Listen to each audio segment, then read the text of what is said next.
नमस्कार, सत श्री अकाल, आदाब। मेरा नाम मनदीप पूनिया है। हम पंजाब में हैं और पंजाब में जो कुछ घटनाक्रम चल रहा है उसको लेकर बातचीत कर रहे हैं। आज हमारे साथ सीनियर जर्नलिस्ट जगतार सिंह हैं, इंडियन एक्सप्रेस के साथ आप रहे हैं और पंजाब की मिलिटेंसी के ऊपर भी इनकी 2 किताबें हैं और पंजाब की पॉलिटिक्स को बहुत डेप्थ के साथ स्टडी करते हैं और उनको देखते हैं, इनसे बात करते हैं। सर, सबसे पहले तो यही कि जो अमृतपाल सिंह की गिरफ्तारी का इंसिडेंट है, ये सीरीज ऑफ इंसिडेंट्स क्या है? मतलब इसमें ये कैसे शुरू हुआ है ये गिरफ्तारी का और अब कहाँ तक पहुंचा है, ये थोड़ा जानना चाहते हैं। गिरफ्तारी का जो इमीडिएट प्रोवोकेशन है वो तो मुझे ये लगता है कि जिस दिन इन्होंने अजनाला पुलिस स्टेशन पर वर्चुअली मैं लफ्ज बरता हूँ कि अटैक किया, हमला किया, अपने साथियों के साथ गुरु ग्रंथ साहब की पालकी साथ लेके गए और वर्चुअली इन्होंने टेक ओवर कर लिया पुलिस स्टेशन को। ये अपने आप में मेरे देखने में तो ये पहली घटना थी। मिलिटेंसी के दौरान भी पंजाब में कभी ऐसी कोई बातचीत नहीं हुई थी। तो वो लग रहा था कि जैसे सरकार कोलैप्स कर गई है।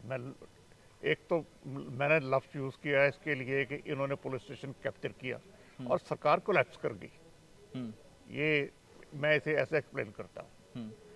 तो उसके बाद मुझे लगता है जिस ढंग से आप भगवंत मान सरकार पर अटैक हुआ है लगातार पॉलिटिकल फील्ड में, तो वो स्ट्रेटजी दिल्ली से भी बनी है, प्रेशर हुआ है और यहाँ से भी। तो इन्होंने मेरे ख्याल फैसला कर लिया कि अब समय है, आ गया है कि एक्शन लिया जाए।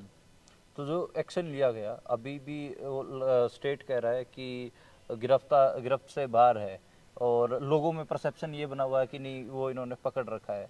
तो इसके ऊपर आप क्या टिप्पणी रहेगी? नहीं, सरकार देखो, हाई कोर्ट में केस चला गया हैबियस कॉर्पस का। जब हाई कोर्ट में चला जाए तो सरकार के जरा झूठ बोलने की गुंजाइश नहीं होती मेरे ख्याल में।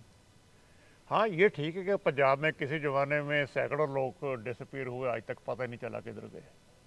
वो मिलिटेंसी का पीरियड था, वो सिचुएशन और थी। अब अगर नॉर्मल सिचुएशन में किसी को ऐसे पकड़ के रखना मेरे ख्याल में पॉसिबल नहीं है, जबकि इंटरनेशनल प्रेशर भी बहुत बढ़ गया। 4-5 जगह पर बाहर के देशों में देखिए प्रोटेस्ट हो रहे हैं।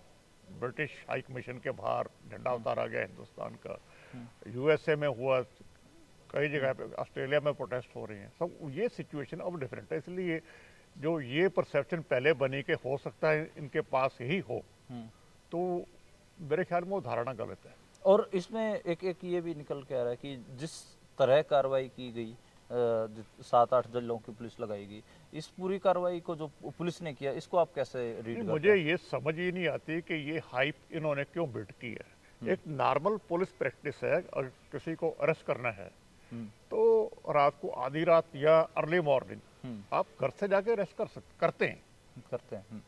इस केस में इन्होंने उसके घर पे छापा क्यों नहीं मारा?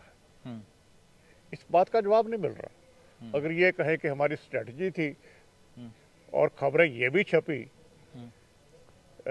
डेटलाइन दिल्ली कि होम मिनिस्ट्री ने सारा ये एक्शन कोऑर्डिनेट किया है, वो इस ढंग से पेश की गई थी दिल्ली से खबरें कि ताकि क्रेडिट सारा दिल्ली में मोदी सरकार को मिले, मान सरकार को नहीं। यहाँ पे अगर आप सारी स्टडी करेंगे उन खबरों की तो बड़ा कुछ सामने आता है किस ढंग से एजेंसीज मीडिया को भी यूज कर रही हैं। तो मीडिया, अच्छा, ये इस पे मैं आने ही वाला था। मैं पहले ये बात पूरी करता हूँ, अभी आप उसे बाद में कर लीजिएगा जी। अगर आप सुबह उसे पकड़ना है तो आप सुबह छापा मारिए। इन्होंने 7 जिलों की पुलिस डिप्लॉय कर दी, किस बात के लिए की? कोई तो जवाब होना चाहिए ना। और फिर कहते हैं जी ये वो एस्केप कर गया। ये अगर कर गया तो उसकी बहुत होशियारी है कि अब तो डिटेल आगे भी कैसे एस्केप किया है। नंगा लंबिया गुरुद्वारे से कैसे उसने कपड़े चेंज किए, किस ढंग से किया। मेरे ख्याल में उसे एस्केप नहीं करना चाहिए था, वो अगला इशू है। जो इंसान अपने आप को एक लीडर के तौर पर प्रोजेक्ट कर रहा हो और सिर देने और सिर लेने की बात कर रहा हो, किसी काज के लिए अपने आप अपनी कमिटमेंट शो कर रहा हो, वो इस ढंग से पुलिस को से भाग जाए तो ये मेरी समझ से बाहर है।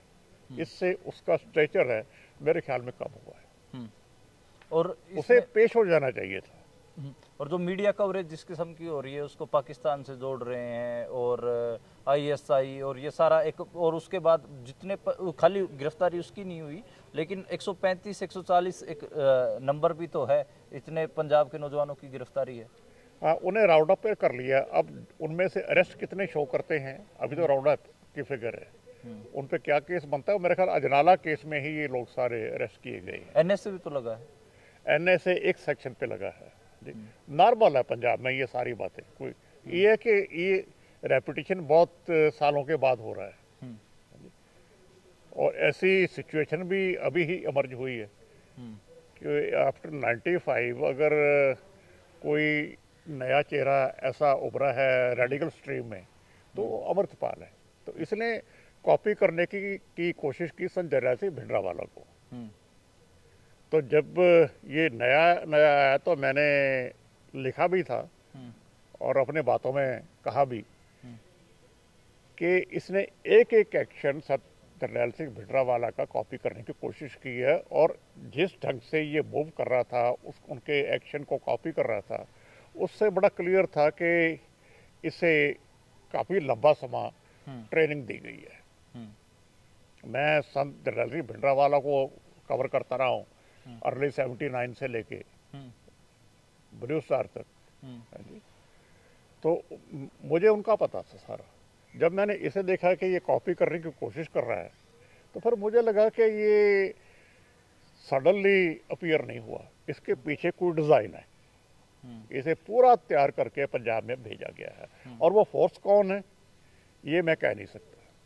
कि हमें एक आदत है पंजाब वालों को और दिल्ली सरकार को भी कि हम हर बात आईएसआई के खाते में डाल देते हैं। मेरे ख्याल में ज़्यादा क्रेडिट देते हैं। अब तो फोर्सेस इतनी और भी एक्टिव हो चुकी हैं हर लेवल पे कि कुछ कहा नहीं जा सकता। आईएसआई की स्टडी मैंने अपनी दूसरी किताब के दौरान की थी, वो अलग विषय है, लेकिन जिस ढंग से ये आईएसआई का रोल पंजाब में जितना कहते हैं वो उतना है नहीं है। और इसमें मैं ये समझने की कोशिश कर रहा हूँ आपसे कि मीडिया, नेशनल मीडिया जिस किस्म से कवरेज कर रहा है, जिस किस्म से नेशनल जो एजेंसीज हैं उनके हवाले से खबर छाप रहा है, पुलिस के हवाले से जो खबरें छाप रहा है, उनको आप कैसे देखते हो? इस पूरे मामले की रिपोर्टिंग जो हो रही है उसको आप कैसे देखते हो? मुझे रेपुटेशन लग रहा है ये किसी जमाने में पहले भी जब मिलिटेंसी थी पंजाब में तब भी ऐसे ही ये लोग खबरें छापा करते थे। मैं एग्जाम्पल एक ही देता हूँ, ऑपरेशन ब्लू स्टार 6 जून को ख़त्म होता है। मैं 11 या 12 जून को पहली प्रेस पार्टी दिल्ली से लेके गए थे गवर्नमेंट, दूसरी पार्टी में हम गए थे चंडीगढ़ से। तो जो खबरें छपी पंजाब में तो उस टाइम पे कर्फ्यू था, सेंसरशिप थी, तो यहाँ तो छपती नहीं थी। तो बाद में हमने खबरें देखी, उनमें लिखा हुआ था कि कोटिंग मिलिट्री सोर्सेज कि वो टेररिस्ट निकलते थे टनल में से, फायरिंग करके फिर टनल में चले जाते थे। भाई हम तो पंजाब में रहे हैं शुरू से, गोल्डन टेम्पल कवर किए इतने साल, हमें तो पता नहीं आज तक कि वहाँ पर टनल भी थी। जो ऐसा मिस ढंग से मिस रिपोर्टिंग की गई, वही पैटर्न मुझे अब नजर आया इन बातों में भी। मैंने कई इसमें एस्पेक्ट देखे जिस ढंग से लगा कि बिना सोचे समझे पंजाब को फिर एक तरीके से बदनाम करने की कोशिश की जा रही है।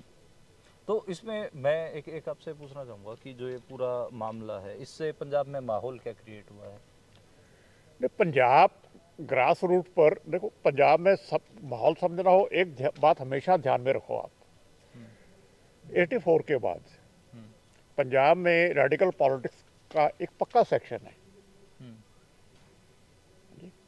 जनरल पब्लिक के साथ उनका कोई ज़्यादा इंटरेक्शन नहीं होता, वो अपनी सियासत करते हैं। उस सेक्शन में इसका असर रहता है, और वो लोग अग्रेसिव भी हैं और वोकल भी हैं। जब भी कोई ऐसी बात होती है तो वो एकदम टीवी स्क्रीन पर तलवारें चल रही हैं, नारे लग रहे हैं खालिस्तान के, पंजाब के लिए नॉर्मल अदरवाइज। लेकिन पंजाब से बाहर लगता है कि पता नहीं पंजाब में क्या आग लगी हुई है। आज मैं एक टीवी चैनल को देख रहा था, उसकी न्यूज़ 18 हिंदी, पंजाब हरियाणा हिमाचल, स्क्रीन पे लगातार नीचे जैसे आग लगी होती है वो स्ट्रिप चल रही है। वो तो जो ब्रेकिंग दे रहे हैं उसमें भी ऐसे आग से ब्रेकिंग आग से ब्रेकिंग है। हाँ, आग क्या क्या स्क्रीन पे पंजाब वो कर रहे हैं और फिर निकाल रहे हैं। और पंजाब को क्या दिखाना चाहते हैं आप? पंजाब नॉर्मल है, आप कहीं भी चले जाइए। लेकिन पत्रकारों के ट्विटर खाते बैन किए गए, सोशल मीडिया अकाउंट बैन किए गए। मैं कल कई पत्रकारों से मिला तो उनको, वो भी डरे हुए थे, उनके भी बहुत सारी खबरें हटवाई गई फ़ोन कर करके। तो इसको आप कैसे देखते हो? नहीं, मैं भी ट्विटर पे एक्टिव हूँ जी। सिर्फ ट्विटर अकाउंट बैन करवाना ही नहीं, जो इंटरनेट बंद किया है, डेमो अगर मैच्योर डेमोक्रेसी हो उसमें ना तो इंटरनेट बंद होता है ना ट्विटर अकाउंट बंद होते हैं। इंडियन स्टेट क्या इतनी वीक है कि एक ट्वीट से डर जाती है? मैं लगातार ये मेंटेन किया करता हूँ, ये बड़ी देर से चल रहा है लोगों के ट्विटर अकाउंट बंद करने। ये इंडियन डेमोक्रेसी या इंडियन स्टेट अगर इतनी फ्रेजाइल है कि एक ट्वीट इसे डैमेज कर सकता है, तो मुझे तो लगता है कि फिर इस देश को दोबारा सोचना चाहिए कि गड़बड़ कहाँ पे हुई है। अच्छा, मैं आपको दोबारा उसी बात पे लेके आ रहा हूँ और मैं आपसे ये जानना चाहूँगा कि जो अमृतपाल है, क्या स्टेट के लिए वो इतना बड़ा खतरा हो गया था कि उसने इस तरीके से एक्शन किया? नहीं, गलत है, इतना बड़ा खतरा नहीं है। वो तो फिर बात वही आ जाती है भी क्या ब्लू स्टार की जरूरत थी इतना बड़ा एक्शन करने के लिए, और वो भी इल प्लान्ड, उसकी भी जरूरत नहीं थी। वो भी ये भी ऐसे ही है, उसकी मैग्नीट्यूड बहुत बड़ा था लेकिन उसके पीछे कई सालों का डिजाइन था। अब सिचुएशन बिल्कुल बहुत स्मॉल स्केल पे थी, इसे इस ढंग से 7 जनों की पुलिस लगा के इतना बड़ा एक्शन शो करना कि हमने पता नहीं क्या कमाल कर दिया, वो एस्केप फिर भी कर गया। इसलिए मैंने पहले कहा कि इसे इस ढंग से हैंडल नहीं करना चाहिए था। ये क्या इंप्रेशन देने की कोशिश कर रहे हैं दिल्ली वाले भी और पंजाब सरकार भी, मुझे समझ से बाहर है। लेकिन इसके लिए इतना बड़ा एक्शन करने की कोई जरूरत नहीं थी। आप उसके घर जाते, उसे उठा लेते, अरेस्ट कर लेते। इसमें एक ये भी बनता है कि इस पूरे इंसिडेंट का, जैसे अलग अलग लोग कह रहे हैं कि पंजाब में थोड़ा दहशत का माहौल, पुलिसिया दहशत का माहौल हुआ और उसका असर आंदोलनों पे भी पड़ेगा, चाहे मजदूरों के, किसानों के। अभी इस पूरे मामले को लेकर कुछ धड़ों ने आंदोलन करने की कोशिश की तो उनके आंदोलन भी चकवाए हैं, और जो आंदोलन करने के लिए कॉल दे रहे थे उन लोगों को भी उठा के अभी रिटेन किया है। कल सोहाना साहब मोहाली के गुरुद्वारे के आगे जो लोग बैठे थे उनको भी उठा दिया फोर्सफुली। हरी के हेड के भी जो एक तरफ का रास्ता खुलवा दिया है, वहाँ से भी लोगों को उठाया। अभी थोड़ी देर पहले आंसू गैस चलने की खबर आ रही थी। तो मैं ये समझना चाह रहा हूँ आपसे कि जो ये घटना हुई है इसका पंजाब की सोसाइटी पे और अलग अलग सेक्शंस पे क्या असर पड़ेगा? जो स्ट्रगलिंग सेक्शंस हैं, जैसे किसान है, किसान स्ट्रगल है, पंजाब में हमेशा ना 2 स्ट्रीम पैरेलल चली हैं, एक रेडिकल, एक पीसफुल। पीसफुल भी हिस्टोरिकली इतनी ही स्ट्रांग चली है जैसे अब आपने किसान स्ट्रगल देखी सारी बीच में रह के, जैसे आपने इसे पीसफुल स्ट्रगल को देखा है। हिस्ट्री में ऐसे बार बार आपको एग्जाम्पल मिलेंगी कि पंजाब कितना पीसफुल स्ट्रगल करता रहा है। उन सेक्शन को दबाया नहीं जा सकता। मैं हमेशा मेंटेन किया करता हूं कि जब किसी ने बंदूक उठा ली उसे मारना बड़ा आसान होता है स्टेट के लिए। जो पीसफुल आदमी है उसकी मूवमेंट को क्रश करना बहुत मुश्किल होता है। पंजाब की पीसफुल मूवमेंट इससे क्रश नहीं होगी। हाँ, जैसे हरी के था, ये सोहाना गुरुद्वारे के बाद ये बहुत छोटा सेक्शन है, इसकी इन्हें वैसे भी ये धरना लगाने की जरूरत नहीं थी। लोगों की सिंपैथी साथ नहीं है। अगर लोगों की सिंपैथी साथ हो तो कोई मूवमेंट कभी भी क्रश नहीं की जा सकती। आपने किसान स्ट्रगल देखी। इसको पॉलिटिकली कैसे देख रहे हो? जिस किस्म से भगवंत मान ने हिंदी में कल अपनी बात रखी, जबकि वो संबोधित पंजाबियों को कर रहे थे, और नरेंद्र मोदी हों या फिर केजरीवाल ने भी अपने एक भाषण में कहा कि हम बर्दाश्त नहीं करेंगे। इस किस्म की मल्टी लेयर्ड है। ये पंजाब को एड्रेस नहीं कर रहे थे, ओके, बाकी हिंदुस्तान को एड्रेस कर रहे थे। तो वो इम्प्रेशन देने की दिक्कत ये है कि आप अपने आप को बीजेपी का अल्टरनेटिव प्रोजेक्ट कर रही है। जो ये ऐसी बातें उसमें रूटेड हैं, उस आम आदमी पार्टी की। जब ये अपने आप को उस एंगल से प्रोजेक्ट करते हैं तो पंजाब में इनसे गड़बड़ हो जाती है। दिल्ली तो ये सेमी स्टेट है, वहाँ की सियासत और है। यहाँ प्रॉब्लम ये है कि दिल्ली के लोग ही पंजाब सरकार को कंट्रोल करने की कोशिश करते हैं। पंजाब की साइकी और है, इसकी जो पॉलिटिकल डिस्कोर्स है, इसकी नेचर बिल्कुल डिफरेंट है बाकी सारे हिंदुस्तान से। आपने पॉलिटिकल डिस्कोर्स का बात किया। हाँ, तो पॉलिटिकल डिस्कोर्स में मैं ये पूछना चाहूँगा कि इस इशू को ये तो लॉ एंड ऑर्डर का इशू बना रहे हैं, तो जो अमृतपाल जिस पॉलिटिकल डिस्कोर्स को चलाने की कोशिश कर रहा था या जिन इश्यूज को उठा के वो अपना एजेंडा पुश करने की कोशिश कर रहा था, चाहे बंदी सिखों की रिहाई का मामला हो, बरगाड़ी, बेअदबी, ये सारे, क्या ये जो पूरा मामला है अमृतपाल सिंह वाला, ये सिर्फ और सिर्फ लॉ एंड ऑर्डर का मामला है या फिर जो सिख पॉलिटिक्स के जो इश्यूज हैं उनका भी कुछ मसला बनता है? उसने उससे खुद भी ये मिसहैंडल हुआ है। उसे जिन लोगों ने उसे ट्रेन किया है ना, उसे पॉलिटिकल डिस्कोर्स में ट्रेनिंग प्रॉपर नहीं दी गई। अगर आप आहिस्ता आहिस्ता, वो बहुत तेज चला है, अगर आराम से चलता अपना एजेंडा लेके, एजेंडा प्रॉपर बना के, अगर आप अमृत संचार करना चाहते हैं, फिर आप ये हथियारबंद लोग आप क्यों इतने लेके साथ घूम रहे हैं? आप आराम से ग्राउंड लेवल पे काम कीजिए। पर एक सेक्शन ये भी तो कह रहा है कि जो हथियार है उनके लाइसेंस भी तो फिर स्टेट नहीं दिए थे उन्हें। तो फिर क्या है?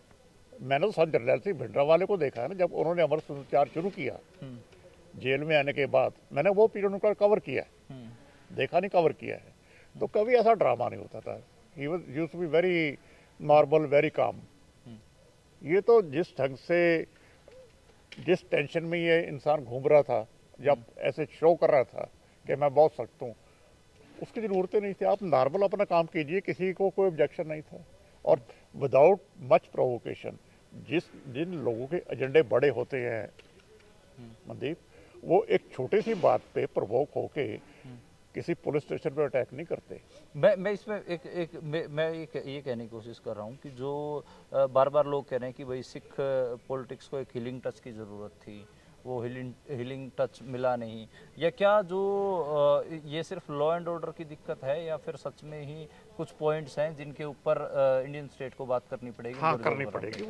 मेरी जो दूसरी किताब है उसमें मैंने पहला चैप्टर इसे शुरू किया है।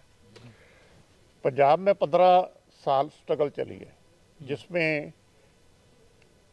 एक एस्टिमेट है कि 40,000 से ऊपर लोग मरे हैं, सभी तरह के।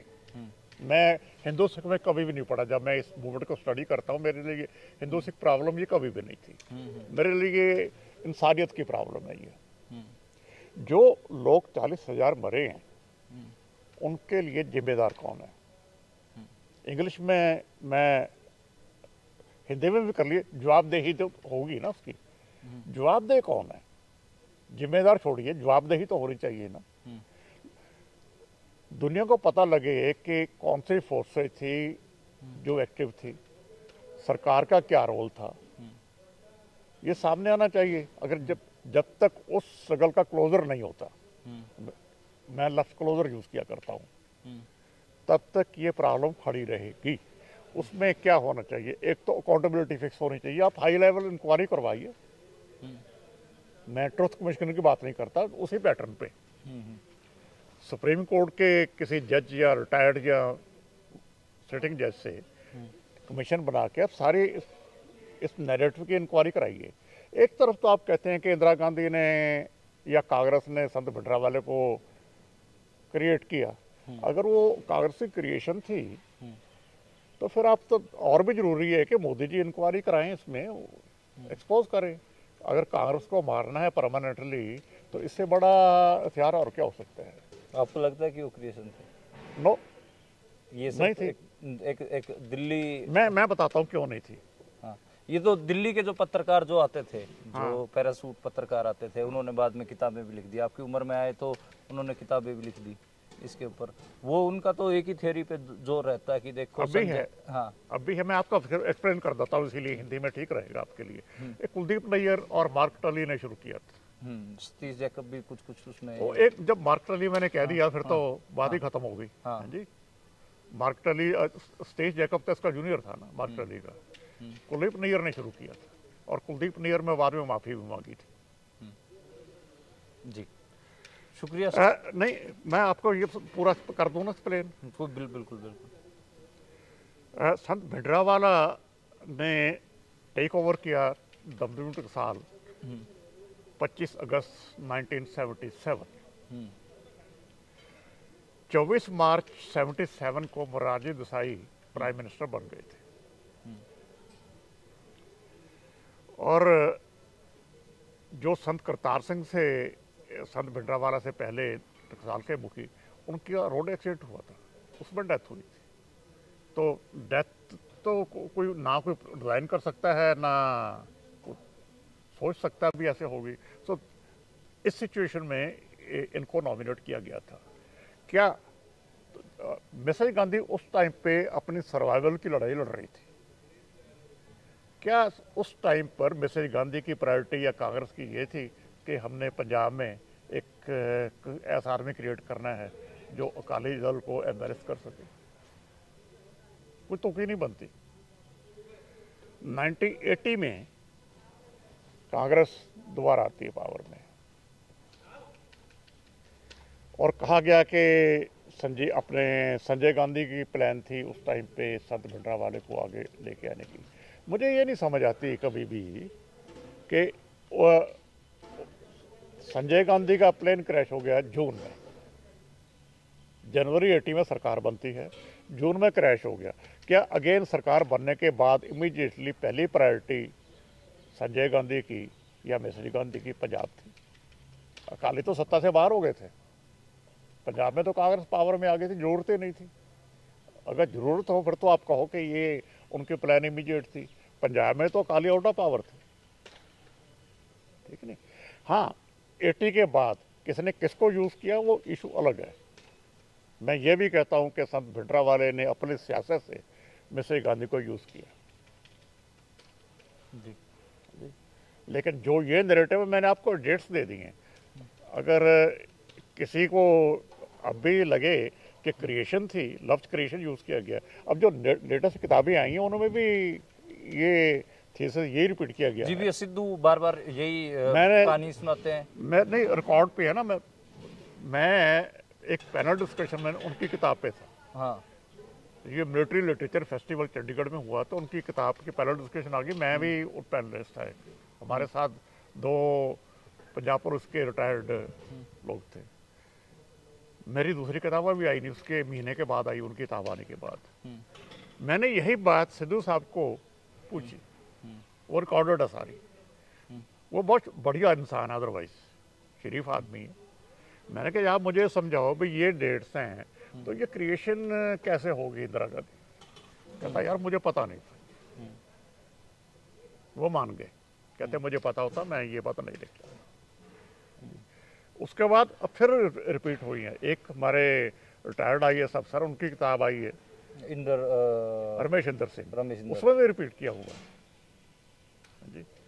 तो ये सारा पंजाब के बारे में इस किस्म से चीज़ें क्रिएट की जाती हैं। अमृतपाल के बारे में भी कहा गया है एजेंसियों का बंदा है और ये क्रिएशन है, स्टेट की क्रिएशन है। तो इस पूरे जो इसके ऊपर जो नैरेटिव चला और जो अब नेशनल मीडिया में चल रहा है, आखिरी सवाल है, इसको आप कैसे देखते हो कि ये आखिरी में जो सारा नैरेटिव नेशनल मीडिया चला रहा है और जो जिस किस्म से इस पूरे मामले की रिपोर्टिंग कराई, ये कहाँ तक पहुँचेगा? ये तो पहले दिन से ही ना इसके बारे में जिस ढंग से ये लैंड किया, जिस रूप पे, हाँ, और जिस ढंग से इसने एक्ट करना शुरू किया, हाँ, उससे पहला इंप्रेशन जो मेरा था, मैं एजेंसियों की बात नहीं करता, मेरा पहला इंप्रेशन ये था कि he has been given a script. तो वो किसी पॉलिटिकल फोर्स जो हाँ, उसके पीछे कौन सी फोर्स है? हाँ, उसमें कई लोगों का नाम भी आया, प्रोफेसर रणवीर का नाम आया, प्रोफेसर रणदीप का नाम आया, प्रोफेसर रणवीर का नाम। लोगों इतने कैपेबल नहीं है मेरे ख्याल में, मैं कहना तो नहीं चाहिए, लेकिन इस ढंग की इसे ट्रेनिंग देनी और एजेंडा देना ये कोई आम लोगों का काम नहीं है, इसके पीछे कोई फोर्स है। ये मेरी पहला इंप्रेशन था। He has been given training and a script जी, लेकिन अब वो एक्सपोज हो गया जी। शुक्रिया सर। ये थे जगतार सिंह, सीनियर जर्नलिस्ट, जिन्होंने हमारे सामने जो पूरा मामला चल रहा है पंजाब में उसके ऊपर खुलकर बात की।